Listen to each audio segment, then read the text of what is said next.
भगवान विष्णु के कुल 10 पूर्ण अवतार हुए हैं, जिनमें से मत्स्य अवतार उनका प्रथम अवतार था। ये अवतार उन्होंने एक कल्प के अंत तथा एक नए कल्प के निर्माण के समय लिया था। अर्थात एक युग के अंत होने पर जब नया युग शुरू होता है तब उन्होंने इस अवतार को लिया था। कल्प या युग वो होता है जिसमें चारों युग सतयुग, त्रेता युग, द्वापर युग तथा कलियुग आते हैं। जब पिछले कल्प के कलियुग का अंत आने वाला था तथा नए कल्प के सतयुग का उदय होने वाला था, उस समय भगवान श्रीहरि ने सृष्टि के नव निर्माण के उद्देश्य से मत्स्य अवतार को धारण किया था। आज हम इस अवतार की कथा को विस्तार से जानेंगे। वीडियो में आगे बढ़ने से पहले मेरी आपसे एक छोटी सी विनती जो है इस चैनल को सब्सक्राइब की और इस वीडियो को लाइक की। तो चलिए कथा शुरू करते हैं। कल्प के अंत के समय एक महान राजा सत्यव्रत राज किया करते थे, जो भगवान विष्णु के बहुत बड़े भक्त तथा धर्म के पालक थे। एक दिन वे प्रातः काल स्नान करने के पश्चात नदी में सूर्य देव को जल अर्पण कर रहे थे। तभी हाथ में जल लेते समय उसमें एक छोटी मछली भी आ गई। जब वे वापस उस मछली को नदी में डालने लगे तभी वो मछली राजा से बात करने लगी। उस मछली ने राजा से विनती की कि वो उसे वापस नदी में ना छोड़े। यदि वे उसे वापस नदी में छोड़ देंगे तो बड़ी मछलियां उसे खा जाएगी। उसने कहा कि उसने सुना है कि राजा सत्यव्रत बहुत उदारवादी है, इसलिए वो उसे अपने पास सुरक्षित रखे। यह सुनकर राजा सत्यव्रत अत्यधिक प्रसन्न हुए तथा उस मछली से कहा कि उनका राजभवन बहुत बड़ा है तथा वो छोटी सी मछली वहां आराम से रहेगी। इसके बाद राजा सत्यव्रत उस मछली को लेकर अपने राजभवन में आ गए तथा सैनिकों से उस मछली को एक सोने के पात्र में रखने का आदेश दिया। जैसे ही उन्होंने उस मछली को उस पात्र में डाला तो वो अपने आकार में बड़ी हो गई, जिससे वो पात्र उसके लिए छोटा पड़ गया। यह देखकर उस मछली ने राजा से उसे बड़े पात्र में रखने की याचना की। राजा सत्यव्रत ने भी बिना देरी किए मछली के लिए बड़ा पात्र मंगवाया तथा उसे उस पात्र में रखा। कुछ देर बाद वो पात्र भी मछली के लिए छोटा पड़ गया, क्योंकि अब वो पहले से भी ज्यादा बड़ी हो चुकी थी। यह देखकर राजा सत्यव्रत आश्चर्यचकित तो हुए, लेकिन उन्होंने उसके लिए एक और बड़ा पात्र मंगवाया तथा उसे उसमें डलवा दिया। कुछ समय बाद जब वो पात्र भी छोटा पड़ गया तो उससे भी बड़ा पात्र मंगवाया गया। यह देखकर राजा विस्मित रह गए थे तथा उन्हें अपनी गलती का अनुभव हो गया था। उन्होंने मछली से कहा कि उन्होंने अहंकारवश उसे तुच्छ प्राणी की संज्ञा दी थी तथा अब उन्हें अनुभव हो चुका है कि यह महल भी उसके लिए छोटा है।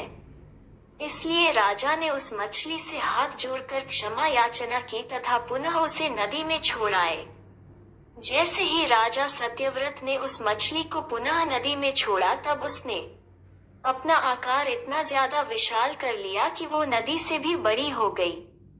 यह देखकर राजा सत्यव्रत को एहसास हो गया कि यह मछली कोई और नहीं बल्कि स्वयं भगवान विष्णु का ही रूप है, क्योंकि ऐसी दिव्य शक्ति केवल उन्हीं में ही हो सकती है। इसलिए उन्होंने उसके सामने हाथ जोड़कर अपने असली रूप में आने की प्रार्थना की। राजा सत्यव्रत के निश्चल मन तथा सत्य वचन को सुनकर भगवान विष्णु ने मत्स्य अवतार में उन्हें दर्शन दिए, जिसका ऊपरी भाग श्रीहरि तथा निचला भाग मत्स्य का था। उन्होंने सत्यव्रत से कहा कि अब प्रलय का समय निकट आ चुका है तथा अब से 7 दिन के पश्चात एक महाप्रलय आएगी, जिसमें संपूर्ण पृथ्वी डूब जाएगी तथा जीवन का अंत हो जाएगा। उन्होंने राजा सत्यव्रत से कहा कि उस समय एक विशाल नाव उनके पास आएगी। उन्हें उस नाव में सप्तऋषि, सभी प्रकार के प्राणियों के सूक्ष्म रूप और सभी वनस्पतियों, पेड़ पौधों तथा अन्य वस्तुओं के बीच संग्रहित करके रखने होंगे। इसके पश्चात पुनः मत्स्य रूप में वो उनके पास आएंगे, जिसके सिर के पास एक विशाल सींग होगा। वासुकी नाग की सहायता से उस नाव को उस मत्स्य के सींग से बांध देना। इसके पश्चात वो मत्स्य उस प्रलय से नाव को पार लगवाएंगी। वो उसमें उपस्थित सभी की रक्षा करेगी। इसके 7 दिन के पश्चात सृष्टि में महाप्रलय आ गई।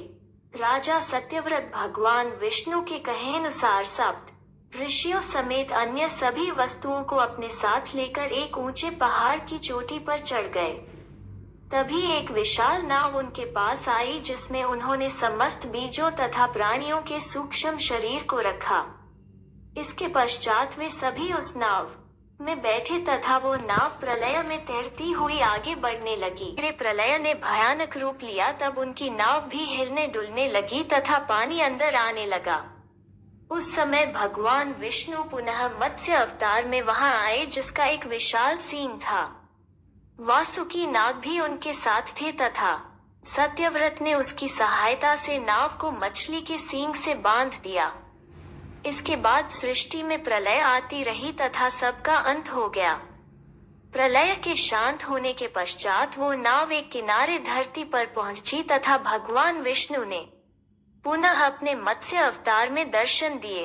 अब सृष्टि में केवल सत्यव्रत राजा, जो इस प्रलय के बाद राजा मनु कहलाए, सप्तऋषि तथा अन्य वस्तुएं शेष थी जो वे अपने साथ लाए थे। अंत में भगवान विष्णु ने मनु को अपने मत्स्य अवतार लेने का उद्देश्य प्रकट किया। उन्होंने उसे बताया कि जिस प्रकार एक किसान अपनी फसल की कटाई के समय कुछ बीजों को अपने पास रख लेता है तथा उसके पश्चात उन्हीं बीजों की सहायता से पूरा धन के साथ सौभाग्य पुनः उगाता है, उसी प्रकार सृष्टि के अंत के पश्चात उसके पुनः निर्माण के लिए कुछ बीजों का रखा जाना आवश्यक था। भगवान विष्णु ने मनु को सभी चीजों के बीज रखने का आदेश दिया था, चाहे वो दुहक देने वाली हो या सुख। उदाहरण के तौर पर पुष्प तथा कांटे दोनों, कोयल तथा कौवा दोनों, क्योंकि सृष्टि में हर जीव का अपना औचित्य तथा महत्ता है। इसके साथ ही सप्तऋषि का चुनाव इसलिए महत्वपूर्ण था क्योंकि ज्ञान के बिना मनुष्य अधूरा है। इसलिए सृष्टि में संतुलन स्थापित करने के उद्देश्य से उनका बचना आवश्यक था। इसके साथ ही भगवान विष्णु ने मनु को चारों वेद प्रदान किए, जिनकी रक्षा स्वयं श्रीहरि ने की थी। उन्होंने चारों वेदों को अपने मुख में दबाकर रखा था तथा अब मनु को सृष्टि के कल्याण के लिए लौटा दिए थे। वीडियो अच्छा लगा हो तो लाइक करें, सब्सक्राइब करें, बेल आइकॉन पर प्रेस करें और ज्यादा से ज्यादा लोगों को शेयर करें। आपको हमारी वीडियो कैसी लगी कमेंट में जरूर बताएं। आपका कमेंट हमें आगे भी इसी तरह वीडियो बनाने के लिए प्रेरित करता रहेगा। धन्यवाद। आपका भविष्य मंगलमय हो।